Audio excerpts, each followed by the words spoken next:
Tonight's subject, sex. Beauty and the Beast, huh? That's it. Play up that angle. Beauty and the Beast. Once upon a time is now. The management of this theater suggests that for the greater entertainment of your friends who have not yet seen the picture, you will not divulge to anyone the secret of the ending. It is a tale as old as time, as a renowned teapot once famously said. Mythographer Maria Tudor would agree with the teapot lady that some version or another of a human-beast romance is indeed quite universal. Animal brides and grooms can be found all across the globe in myths and fairy tales. Beasts and animals are common symbols across cultures to think about marriage, love, gender, and sex. Yet she also shows these symbols bear the traces of specific histories and acquire their meaning through their historical and social contexts. And in the West, the fairy tale of Beauty and the Beast has been, throughout the century, one of these central narratives commenting on the nature of women, men, and marriage. It is the quintessential heteronormative myth of romance, as Maria Tudor calls it. In this video, I want to trace the history of the narrative of the Beauty and the Beast and its symbolism to investigate the changing notions of masculinity, femininity, and heterosexual romance. On our path, we will encounter dark fairy tales from oral cultures, 18th century morality lessons for girls and instructions for the bride, 19th century science at its most sexist and racist, second wave radical feminists, the evolution of Disney princesses, some theories of gender and masculinity, and the great misogynistic clown Jordan B. Peterson. Is this dancing? That's dancing. In this video, we will stick to the gender binary, not because there would be only two opposite genders, rather than say a multiplicity or a spectrum, but because our heteronormative culture aims to anchor our social roles on an idea of a natural and binary sexual difference, as if there are two fundamentally separate and impermeable categories with its distinct bodily shape and mental and moral characteristics. Indeed, today's story is, in part, about how that idea of absolute sexual difference came to be. It is that history that made it possible for audiences to consider anything that dares to cross the gender binary as terrifying, disgusting, unnatural, or hilarious. Let's begin by returning to the version of the story of the Beauty and the Beast that later inspired the Disney classic.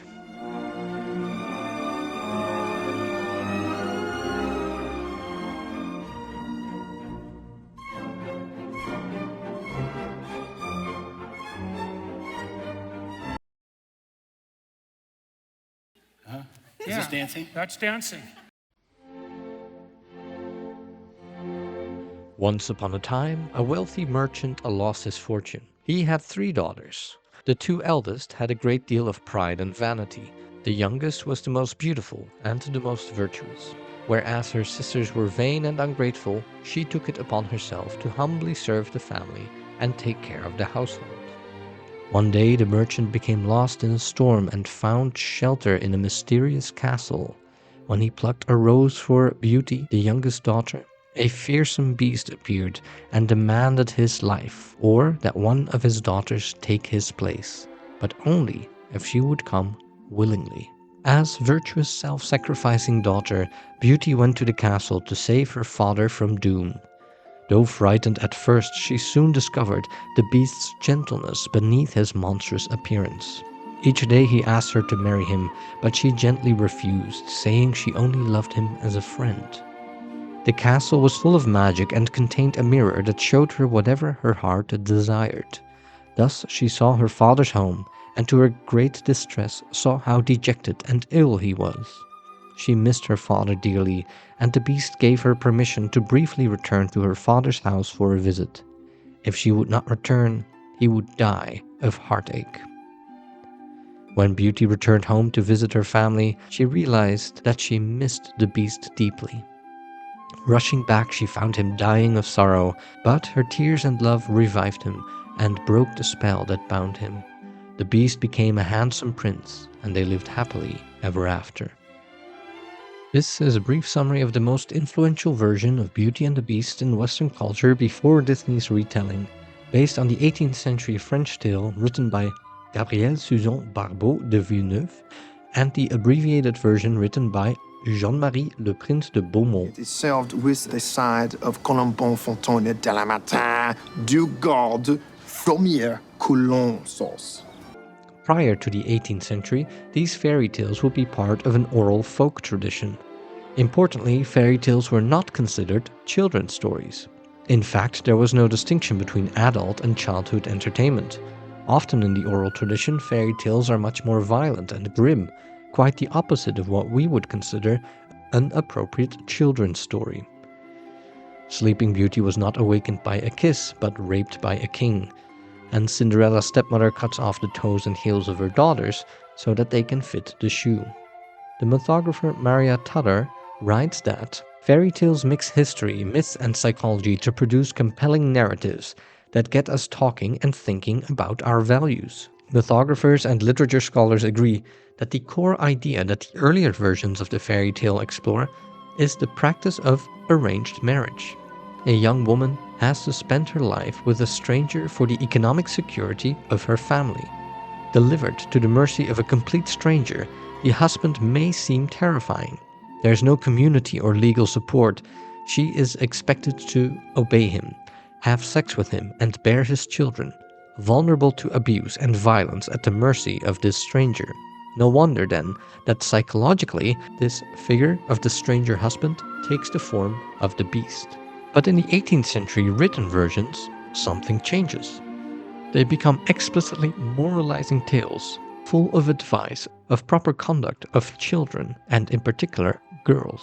Beaumont's short version from 1756 was written for Magasin des Enfants and was intended as a morality tale for girls. As Tudor writes, it reflects a desire to transform fairy tales from adult entertainment into parables of good behavior, vehicles for indoctrinating and enlightening children about the virtues of fine manners and good breeding, unquote. It is this version that inspired endless retellings, including the most popular one by Disney. The 18th century moral tale instructs girls to deal with the anxieties of marriage, to embrace this willingly, and to show feminine virtue. Beauty willingly sacrifices herself, and with patience, love, and goodwill, the initial fear of her bestial husband and fear of male sexuality abates, and she is rewarded with a beautiful gentleman and a husband leading to true love. The moral of the story is usually considered to be something like, look beyond the outer appearance and learn to find true love by looking within. If you see with your heart. But its morality is so obviously illogical because the love found on the inside can only be symbolized through his transformation into a handsome and wealthy prince. The true love found within can only manifest as outer beauty and material riches. We had to wait for Shrek for this contradiction at the heart of the tale to be finally resolved. But you are beautiful. Besides, this only counts for the transformation of the beast into the man. A woman always has to be beautiful. Any sign of ugliness, according to implausible beauty ideals, is also a moral failure, our culture teaches us. This ambivalent morality contains many more implicit and explicit messages about what it means to be a virtuous woman and a true man. In the next section, we will turn to these changing moral lessons about womanhood, manhood, romance, and marriage. Cinema is the ultimate pervert art. It doesn't give you what you desire. It tells you how to desire.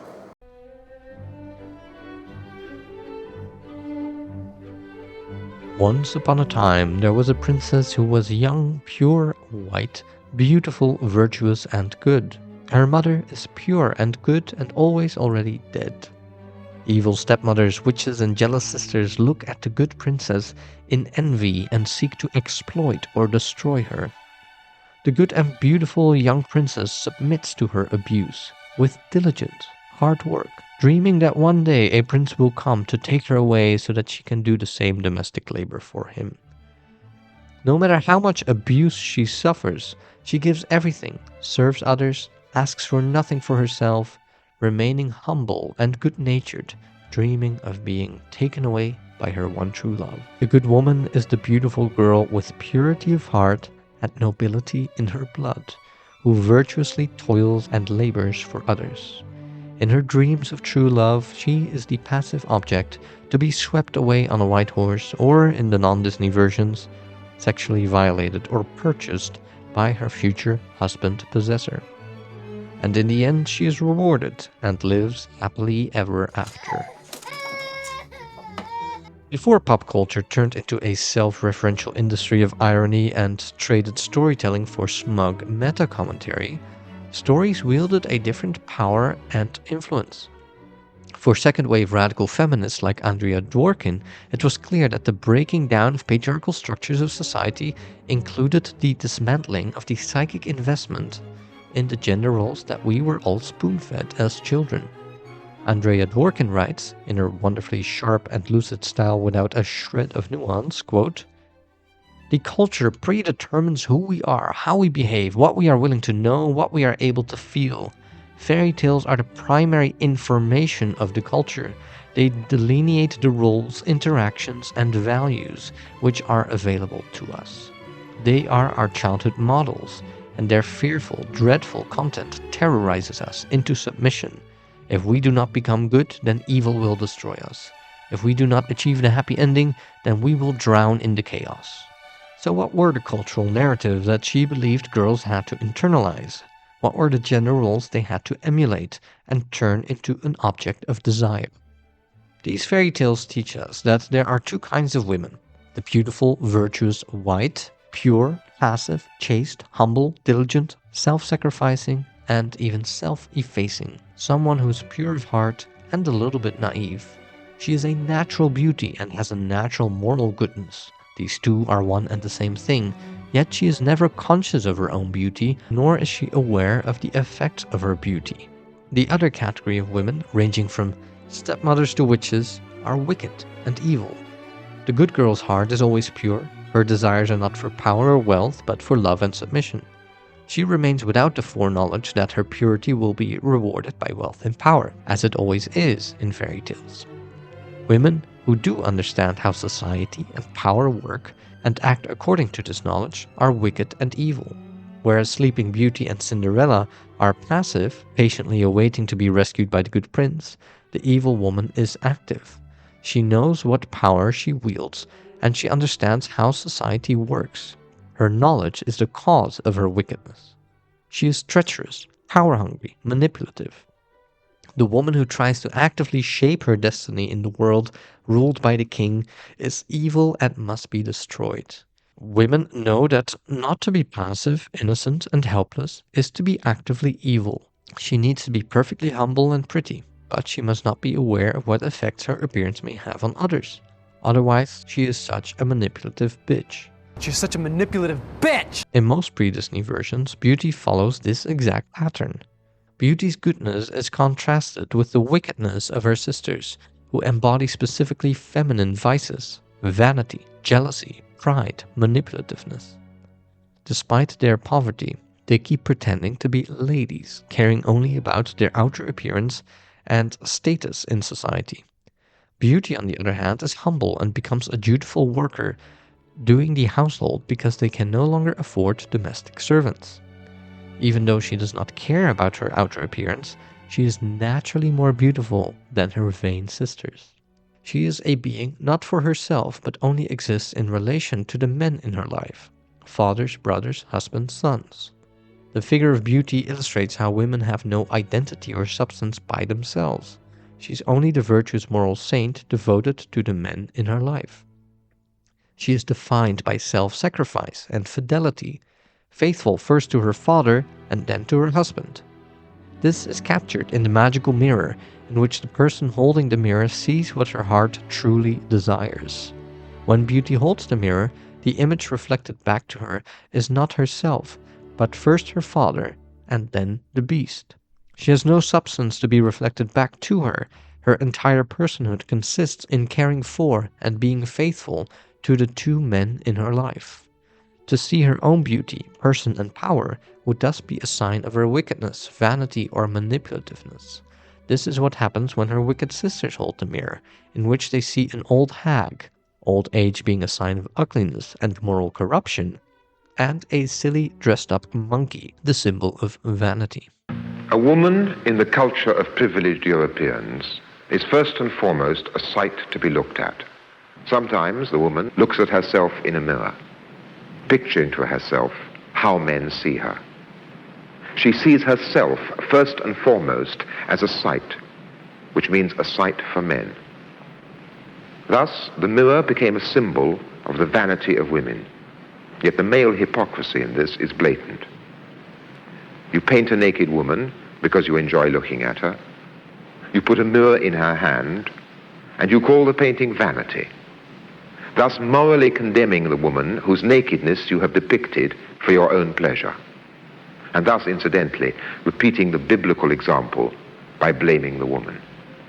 The implicit or explicit lesson is that there exists an absolute difference between boys and girls, men and women. The lessons are simple and we learn them well. Men and women are different, absolute opposites. Well, she'll need a dress and a... Oh, that does make a difference. He'll need a jacket and shoes and hat. So where does this idea of sexual difference or absolute opposites come from? Is it a tale as old as time? Surprisingly, it's quite recent.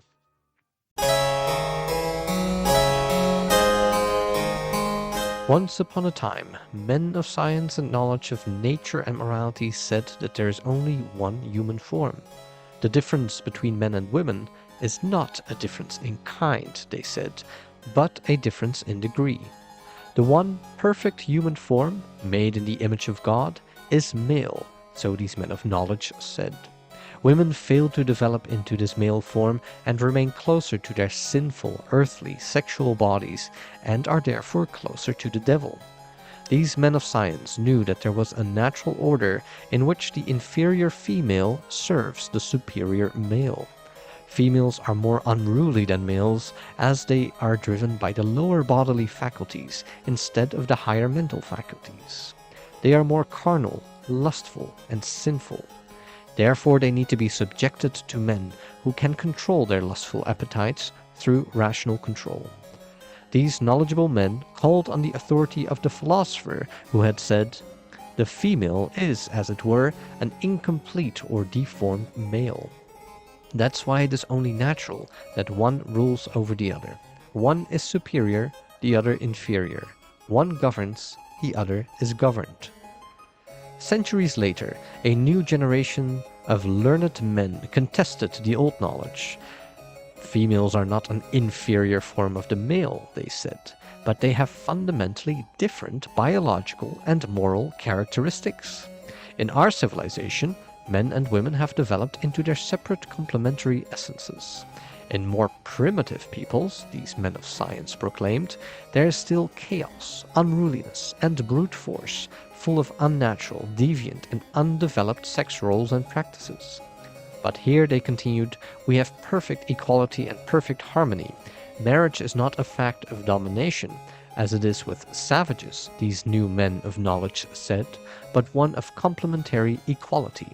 Women are more graceful, kind-hearted, soft, moral, sentimental, and emotional, and therefore perfectly equipped to take care of the household and nurture infants. Men, by contrast, lack these more refined moral features and are instead hard, strong-willed, rational, penetrative, conquering the natural world and expanding their power and prowess. They are perfectly suited for commerce, science, and politics. Not one sex in its underdeveloped or perfected form, but two sexes, two almost completely separate beings from completely different planets. The medieval scientists were wrong. The truly feminine woman of civilization turns out not to be a more sexual and lustful inferior creature, but is a delicate being, too moral to have a sex drive at all. It is the men who embody the sexual vigor and aggressiveness, as aggression and conquest is in their very nature. Wherever women display desire, these men argued, it must be a sign of their primitive and savage past, when animal-like females had not yet cultivated the proper feminine nature and virtue. submission is women's nature. And if they prove to be too obstinate, uncivilized, too willful to live up to their natural and moral calling, they need to be properly instructed and disciplined into their role as submissive and dutiful wives. According to these new modern ideas of gender and sexuality as they emerged in the 18th and 19th centuries, what does it mean to be a woman? Philosopher of gender Alexithenius characterizes this newly emerging governing idea of womanhood as the moral saint. The essence of womanhood came to be defined as the complementary servant of men. In this sex complementarity view, femininity is defined as the complement and supplement to the masculine. She is defined as the moral sex, there to take care of and improve the man. Tenius writes that femininity came to be reinterpreted in contrast to masculinity as moral, endowed with the task of taming the supposedly brute beast and helping him become the better man in the future, not by means of control, but by means of love and appeal. However, actual people rarely live up to this standard, and accordingly we have an arsenal of fallen feminine characters in modern practices, from witches to whores and sluts, mad women in attics, cat ladies, and other specifically feminized monsters, that both are the result of and help define this conception of femininity as the moral saint. The moral saint and the beastly man. Before we turn to an analysis of the beast and the double imperative for men to be both a beast and a gentleman, we first need to discuss Disney's reinvention of beauty.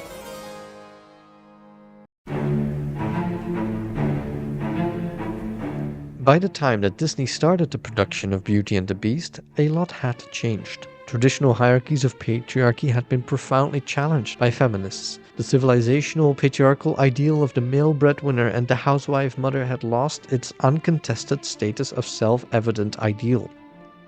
Disney was not deaf to the feminist criticism of their former representations of the prince and princess, and in Beauty and the Beast we see an early attempt at updating the genre of the Disney princess. Second-wave feminists like Andrea Dworkin had criticized the portrayal of woman as passive.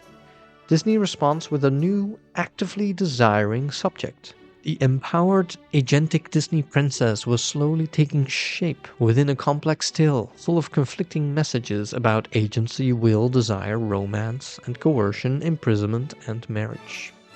Belle's opening song shows the attempt at centering her agency, desire, and having a will of her own. There are no wicked sisters. She is adventurous and intellectually curious. She does not exist for others, but wants to explore the world by herself. She's a modern girl who wants to leave the provincial town and the uncultured men like Gaston. She wants more in life. She does not blindly submit to the will of the beast, but holds him accountable for his beastliness, through which he starts to work on himself and transform into a true gentleman capable of true love. She is an active, desiring subject, holding men accountable, and chooses for herself. Feminism has won the day, and the patriarchy is smashed. But, ironically, the coordinates of the plot do not really change. Like in the story about forced marriage, she still moves straight from her father's house to her husband's castle. Yes, she decides to escape on her own rather than passively waiting to be saved, but then in the dangerous forest with the big bad wolves, she needs to be saved by the Beast Man. Moving from a provincial town to a luxurious castle, the only way that Belle gets to see the world is by having access to a better library. In the latest version, her ingenuity and brilliance is channeled into building a washing machine. Have you heard the news that's going round? Hoover have gone and found the washing machine that means the end of wash day. Wash day? Just forget it. Over half a century ago, Western advertisement promised that vacuum cleaners and washing machines would liberate housewives. Now, inventing washing machines will liberate housewives. Just forget it. More significantly, despite all these changes, the femininity ideal of the moral saint has not really changed. She still sacrifices herself for her father, still shows unconditional love and devotion to him, now more through mothering him and doing emotional labor rather than the physical labor as the family servant. Her true heart's desire is still defined by fidelity to the father and to the husband. She is the moral agent inducing the inner transformation in the beast. It requires her love and patience. So what has changed? Instead of the passive and diligent moral saint, there is the actively desiring moral saint. This is almost a parable of neoliberal feminism. There is no structural change, but now women actively desire and choose the very same role. Gone are the second wave's radical demands for the overthrow of the entire economic, political, and social structure. Enter the empowered, agentic modern woman who still goes through the same motions from the father to the husband, but now it is from her own active desire. Some commentators therefore call the Disney version of Beauty and the Beast Hollywood's cunning domestication of feminism itself. Even the harsh economic reality of the old fairy tale remains in place. In the old story, it is a thinly veiled parable about arranged marriage. The merchant who had lost his wealth needs to marry off his daughter to a rich man to prevent complete financial ruin. Now in the neoliberal 1990s, in a material world, in Madonna's sense, our modern heroine dumps the poor villagers for someone with a fancier place, with more riches. Is that just a perk of true love, or is economic wealth a necessary sign of one's success? Even though women are blamed and shamed for desiring luxury, their reward for their selflessness and virtue ironically continues to be material wealth. She marries a prince whose wealth knows no bounds. Most importantly, the true ambivalence about the active female desire in Beauty and the Beast has to do with the transformation of the beast. Why is the beast so attractive? And why is everyone universally disappointed once he turns into an unimpressive human form? Not men! Not bees! Part man! Part beast! Part beast! Part beast! Part beast! You know, Beauty isn't interested in the guy who isn't the beast. She's interested in the guy who's the beast. And that's exactly right. But she's interested in the guy who's the beast that can be civilized and disciplined, right? And who can use that in the service, well, let's say, of a family. And that's exactly, well, that's exactly how it should be.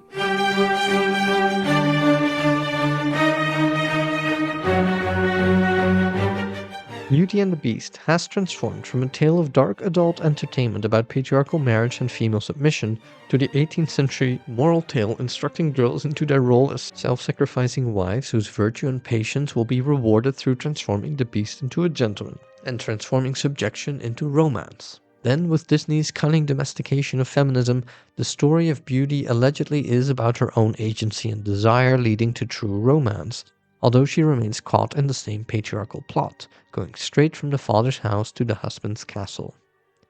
But even though Disney's Beauty and the Beast takes the perspective of Belle, it is the beast that steals the show.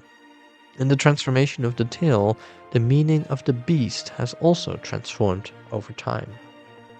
In the Western Christian tradition, the beast has featured as a metaphor for what is low, base, and evil in humans.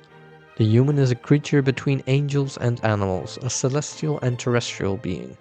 The beast represents the earthly, sinful, lustful, ungodly nature of the human that must be overcome through spirit, mind, or God. The devil is therefore often depicted as a beast. As we already explored in the old patriarchal metaphysics of the one-sex model, women were considered to be more terrestrial, more contaminated by the body, lust, and the material, terrestrial, evil side of the human, incapable of transcending to the more divine, celestial, spiritual realm. In Disney's Beauty and the Beast is no longer defined by the contradiction between the repulsion to his looks and attraction to his gentle ways. It is precisely his wild, animalistic, phallic, fierce appearance, combined with endearing and intimidating unregulated human emotion, that makes the beast so attractive. We are drawn to him not despite his beastliness, but because of it. As many commentators have pointed out, the appearance of the beast is strongly erotically charged. Here's Susan Bordeaux. At the same time as the tamed Disney beast represents the virtues of masculine civility, He is also far more romanticized and sexualized as Beast than in earlier versions of the tale. He growls impressively, rears up his hind legs in phallic splendor, and has a wild, passionate nature. In earlier versions of the story, the main idea of the story is that love requires learning to see beyond externals, as the heroine learns to see past the grotesque exterior of the beast to discover the real person within. But in the Disney version, Beauty doesn't really need to see past the beast's externals, for he is pretty magnificent as he is. Why is the beast so attractive? To answer this, we have to turn to the history of hegemonic masculinity and explore its modern incarnation. Modern masculinity is defined by two conflicting imperatives. First, you have to be strong, courageous, wild, violent, adventurous, competitive, ruthless. You have to be a beast. Fight me harder! Harder! Harder! Harder! Come on, David! Just getting started now! Come on! Push! Second, you have to master your inner beast. Show that you are in control of your inner animal. But the young men really need to hear this more, I think, is that you should be a monster, an absolute monster, and then you should learn how to control it. Being civilized is about mastery of external nature and your own internal, violent animal nature. So there's the double imperative: be a beast, out of control, and be civilized, in control. What would James Bond be without sexual conquest and physical violence? Boring and not quite as manly. What would James Bond be without the Queen's English, the suit, and the clean shave? A criminal. In order for him to be the true British imperial hero, he must be both a gentleman and a predator, the paragon of imperial masculinity. Tinius writes, civilization cannot be enacted without also enacting traces of what it is that is being controlled. Whenever the brute aspect is being enacted without what counts as civilization, it can be interpreted as an essential trait that establishes masculinity, rather than a deviation from masculinity, along the lines of boys will be boys. It condones, if not promotes, transgressions, since it is the nature of the beast. Quote, for an act to be masculine, it needs only to show some potential for being controlled, but no achievement of control. With this understanding of human and male nature, civilization must overcome the bruteness of nature, yet it simultaneously requires the enactment of bruteness. Note how this idea of human nature is perfectly geared to a capitalist and colonial world order, in which the principles of competition and conquest are turned into the essence of human nature itself. The free market mythology, it argues that the most ruthless, selfish, opportunistic, greedy, calculating plunderers, applying the most heartless measures in cold-blooded pursuit of corporate interests and wealth accumulation, will produce the best results for all of us. With the rise of evolutionary theory and the natural scientific paradigm, the theological definition of the human changed. The human animal is now a completely terrestrial or earthly being among other animals. But note how, in the 19th century interpretations, evolution did not challenge the hierarchy of humans and non-human animal. The idea of progress still secures human exceptionalism. The same notion of progress also justifies racism. The new ideas of evolution and progress were used to distinguish between savage, barbaric, and civilized humans, as if these were stages in a linear progression from the most animal stage of human life to the most civilized stage.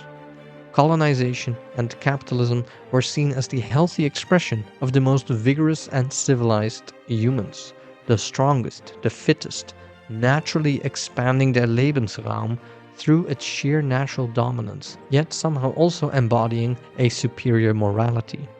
Modern masculinity both has to embody this animal inheritance, construed as violent and expansive, survival of the fittest as the ideology of capitalism and imperialism, based on competition and conquest, and show that it is more refined, controlled, cultured, and civilized than its racialized counterparts, who are supposed to signify lower ranks of civilization and humanity.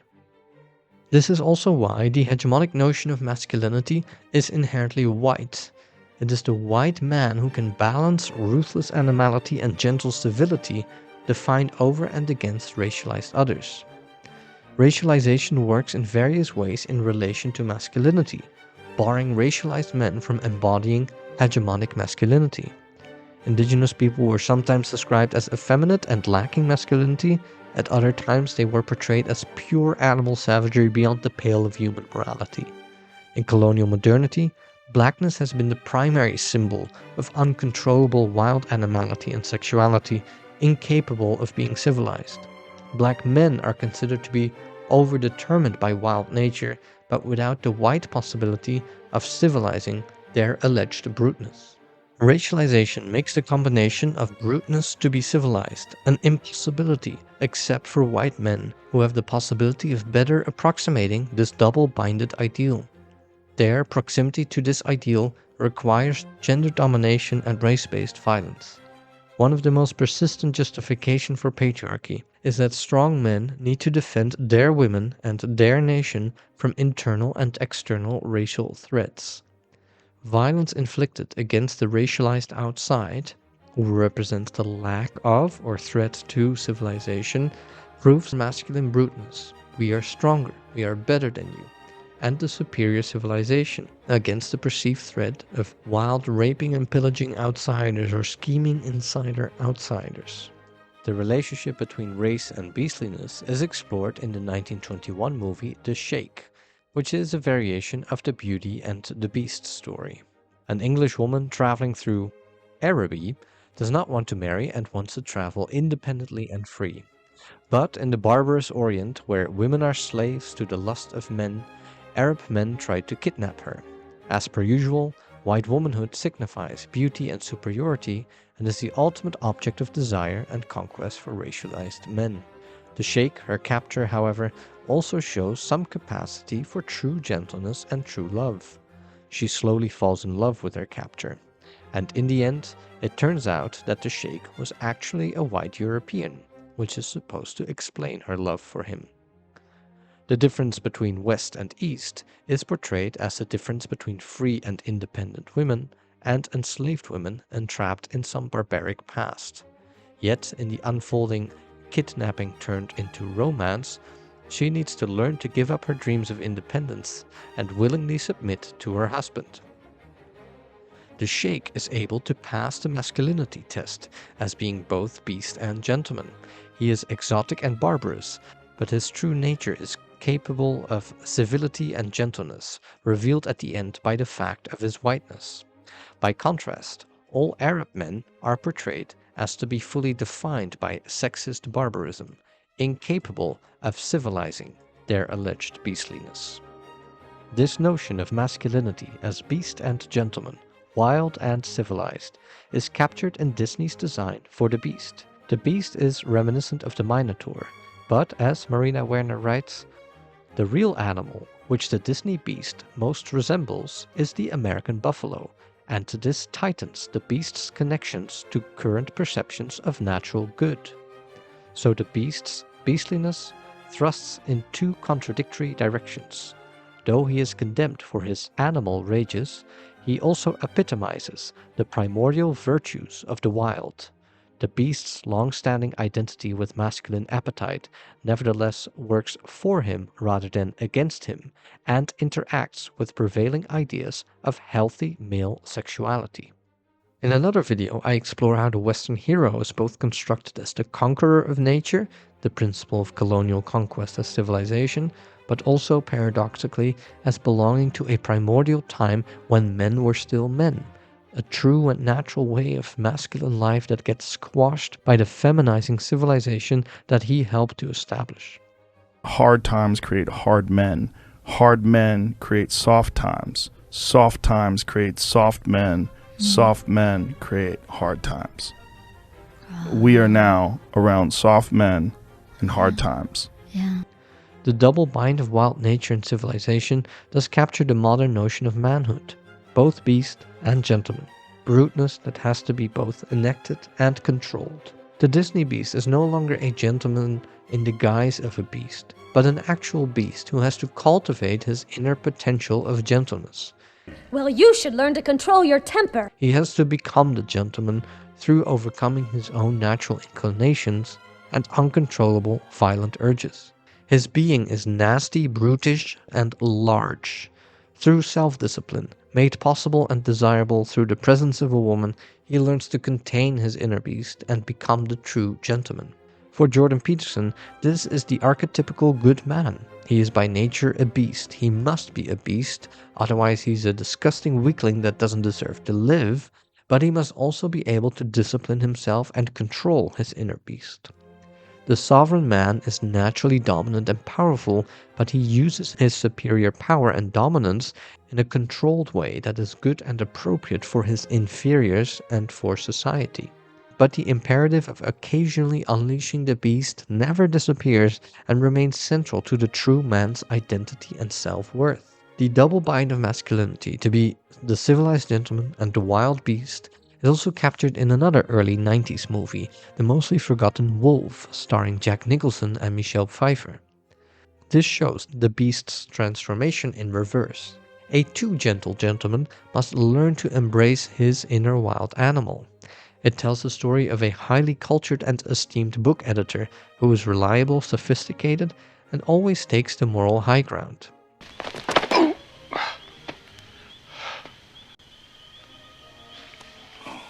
Perfectly safe. I'm married. But these virtues ultimately undermine his own position. In the fierce capitalist world of publishing, he is pushed out of his job. His wife cheats on him with a younger man who is a vicious social climber. In short, too much gentleman without beast means that he is a pushover and a cuckold. When he is bitten by a wolf, a magical transformation happens in which he is able to unleash his inner animal instincts that he had repressed as a cultured gentleman. This release of his inner beast, which his strong cultural superego had repressed, makes him more powerful and manly. He reclaims his position in the publishing house and thrives in the vicious marketplace, and he has hotter sex with a younger woman, the beautiful blonde. At night, he loses self-control and becomes a raging wolf. This momentary loss of self-control is what gives him his sex appeal and is a key ingredient in his newly attained success. The capacity for beastliness must be controlled but not disappear for him to be a true man. The true gentleman maintains his authority through his capacity for controlled violence and domination. He knows when to unleash his inner potential for violence in the appropriate ways, in the appropriate arenas, in the competitive capitalist marketplace, in the protection of the family and the nation against stranger dangers, in the disciplining of his children, and as a constant threat if his wife steps out of line. The controlled threat of violence hovers over every interaction. Beauty, will you be my wife? You'll come out or I'll break down the door! Do not think of escaping. Do you realize what you could have done? Resist me all you want. You will be mine.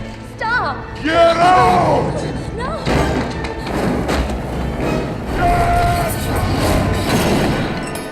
Don't look at me! Don't look at me! I see. Goodbye, beauty. I will ask you again tomorrow. With the moral saint and the gentleman beast, we have our ingredients for the quintessential modern heterosexual romance. As the moral sex, beauty is, quote, endowed with the task of taming the supposedly brute beast and helping him become the better man in the future, not by means of control, but by means of love and appeal, unquote. What does this say about the culture of heterosexual romance? That the potential and threat of violence and violation is at the heart of it. It eroticizes violence and pretends that the threat of violation is natural in the nature of the beast. Jordan Peterson's is one of the very loud voices that proclaim that the male beast and the devotional, disciplining woman are eternal truths about human nature and marriage. As is typically the case, the appeal to eternal essences and human nature quickly turn into prescriptive statements about what a true man ought to be, what a true woman ought to be, and what they most certainly should not be. I have tried to show how these are not fixed essences, but normative ideas that have specific patriarchal histories inseparable from the developments of capitalism and colonialism. In order to understand the consequences and the implications of these ideas of masculinity, femininity, and heterosexual romance, let's follow Peterson's interpretation to show how he prescribes fixed patriarchal gender roles of masculine domination and feminine submission, how he naturalizes the threat of sexual violence in heterosexual relationships, and ultimately blames women for being the victims of abuse. Is this dancing? That's dancing. Beauty and the Beast, they nailed that. Like, they got the archetypal structure dead on. Like, the woman encounters this mysterious and aggressive male and tames him. That's the female hero myth, as far as I can tell. It's Beauty and the Beast. But there's this desire for aggression that's in that, a real aggression. That aggression is absolutely vital, it's absolutely necessary. But because it's incredibly dangerous, which of course it is, it has to be civilized. But she prefers the Beast. It's like, well, the Beast is the adventure. It's like, well, is this terrible man, you know, like he's rough, but he's got potential. That's the fundamental hero myth for women, is like, find a monster who wants to be a good man and help him be a good man. Claiming it to be the central female archetype, their purpose is to devote all their energies to a single man. The civilizing of men is the female hero myth, and the civilizing of nature, in some sense, is the male hero myth. Men get to change the world, women need to devote themselves to a single man and make it their purpose to discipline or civilize him, turn the beast into a gentleman. The metaphysics of sexual difference and the clear patriarchal hierarchy it presumes is on full display. The pre-story of the stable family is this dangerous play of aggression and discipline, of domination and domestication. That is the family as the bedrock of civilization that he is arguing for. He readily acknowledges that it is dangerous, but will never spell out what that means. An acknowledgement of violence as necessarily at the core of a heterosexual relationship. Apparently, risking your life in proximity to an aggressive monster is what a true woman ought to do. And any attempt to enter a relationship not on the basis of taming an aggressive beast is considered pathological or emasculating. And she doesn't fall for Gaston, the psychopathic persona. And young women are much more likely to fall for men like that. So they'll fall for dark triad men, and that's partly how psychopathy propagates itself across the generations. There's a lot of women out there who've never had a positive relationship with any male in their life. And so women like that are very leery of any expression of male ability of any sort, because they can't distinguish productive competence from arbitrary power. It takes a sophisticated woman to be able to make that distinction. And a woman who hasn't had good experiences with men will prefer a man who's, well, the psychoanalytic idea would be castrated essentially, but rendered harmless. Right. Well, he won't hurt me, he's harmless. He claims this because he believes that men are either aggressive monsters with the potential for goodness, or disgusting soft weaklings, or psychopaths who abuse women. And if you have to choose between a brute to be civilized, a dangerous weakling, or a psychopath, then the first seems to be the only valid choice. Women's only purpose for him seems to be to select and discipline men and beget and raise children. He makes it crystal clear that all of society's ills seem to come from women's wrong choices and for failing to honor and put their lives in service of male aggression. He even blames men's violence on bad mothers who tried to emasculate boys. They think, well, that's what men are like. Right. Yeah. And then women like that, you know, they have boys, and then they're afraid of the boys whenever they express anything looking like masculine competence, and they basically emasculate the boys, and then the boys get bitter, and then they mistreat women, and the whole bloody thing just spirals out of control. And that's where we are. That's where we are. Unintended consequence of familial breakdown. That's a huge part of it. Peterson shows both how the Western norm of heteronormative romance is rooted in violence and patriarchy, men change the world, women devote themselves to a single man and his children, and also the consequence for any of society's ills. It is women who fail to live up to their calling of choosing a brute to be civilized that causes civilization's downfall. The logical consequence of this violent erotics of heterosexual romance is that women are held responsible for being victims of violence and abuse. After all, it's in the nature of the beast to be predatory. If she selected the wrong man, you can't hold a wild animal responsible for his wildness. For all his talk about taking responsibility as the quintessential message to men, Jordan Peterson is clear in his message that it's women's fault when they are abused, thereby ruining the next generation and causing the decline of civilization. Peterson naturalizes male violence and abuse of women and blames women for the male violence inflicted against them. It is not the men's violence and abuse of women that has to be explained or be held accountable. This is natural after all, in a view of human nature based on ideas of male aggression. But it is the women who fall for the bad guys that leads to all sorts of psychological and social pathologies. As Alex Tenius points out, the message of self-discipline and overcoming of the inner beast may sound like a positive ethic that moves away from violence, but it continues to rely on the condoning and naturalization of male violence and the hidden imperative to enact beastliness. Male aggression, abuse, and violence against women are, after all, a necessary early stage of the young wild years before he matures into a responsible gentleman, husband, and father. Boys will be boys. But more importantly, the performance of proper masculinity must continue to perform beastliness. One of the key insights of masculinity studies is that one can never succeed at being a man. One always has to continue to prove one's masculinity.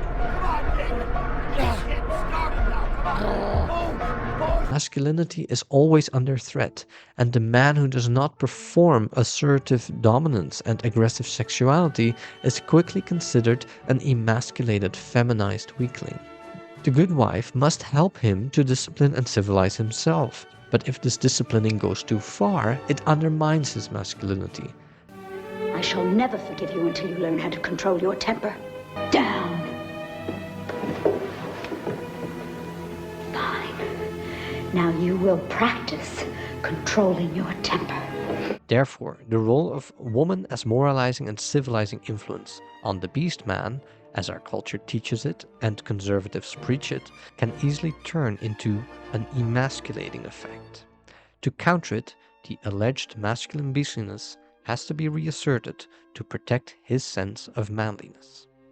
Welcome to slavery. No thanks. I already had a wife. The feminized touch, which basically means her constant care, attention, and devotion to him, must be kept in check. He must never lose his position of dominance and inner wildness.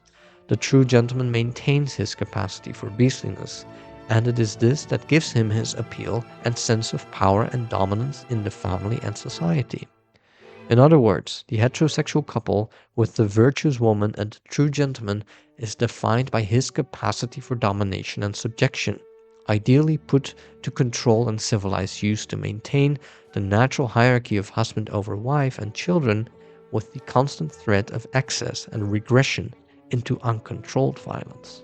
The idea that men first have to lose their wildness before transforming into responsible gentlemen means that women inevitably have to deal with male aggression and abuse. It's not men's violence and abuse that needs to be explained or ameliorated, but it is the responsibility of women who choose the wrong guys and let themselves be abused. The need to perform beastliness never stops. The threat of emasculation is always there. The perfect woman is the moral saint who, through her love and devotion, allows him to grow into the better man, but this is never far removed from the threat of emasculating him, domesticating him, diminishing his true, wild, beastly masculinity. The violent erotics of heterosexual romance therefore continues to be marked by the potential for violence and violation. The beast must become a gentleman, but don't dare to try to dominate his beastly nature, or else.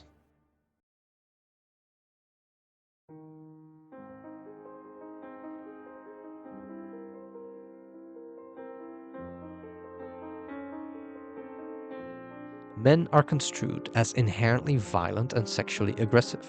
The proper man is a disciplined beast who needs her constant care as motivation and disciplining force.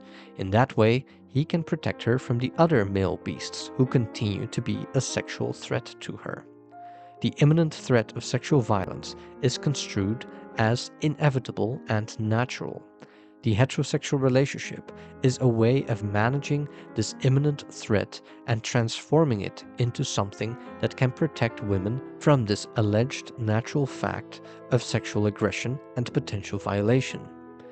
But even within this dubious civilizational ideal of marriage, the constant threat of violent eruption and domination lurks. This is why Nicolas Gavy argues that rape is an essential part of heteronormative culture. She discusses the fundamental ambivalence in heterosexual culture. Although rape is considered a terrible crime, it is written in the very idea of masculinity and human nature itself. The culture of heterosexuality makes rape an imminent possibility where what counts as normal heterosexual sex, with its play of domination and submission, is not that easily separable from rape. Everyday taken for granted normative forms of heterosexuality work as a cultural scaffolding of rape. Beauty and the Beast, as the quintessential heterosexual romance, catches a glimpse of the hegemonic gender ideology. Ideas of femininity and masculinity, the ambivalent messages and pulls towards submission and independence for women and towards performing beastliness and gentleness for men. These ideas about feminine and masculine essences, about human nature and love itself, leads to a disturbing eroticization of violence and aggression, making blurry the distinction between normal and normative heterosexual romance and rape. The heteronormative culture of romance is rape culture.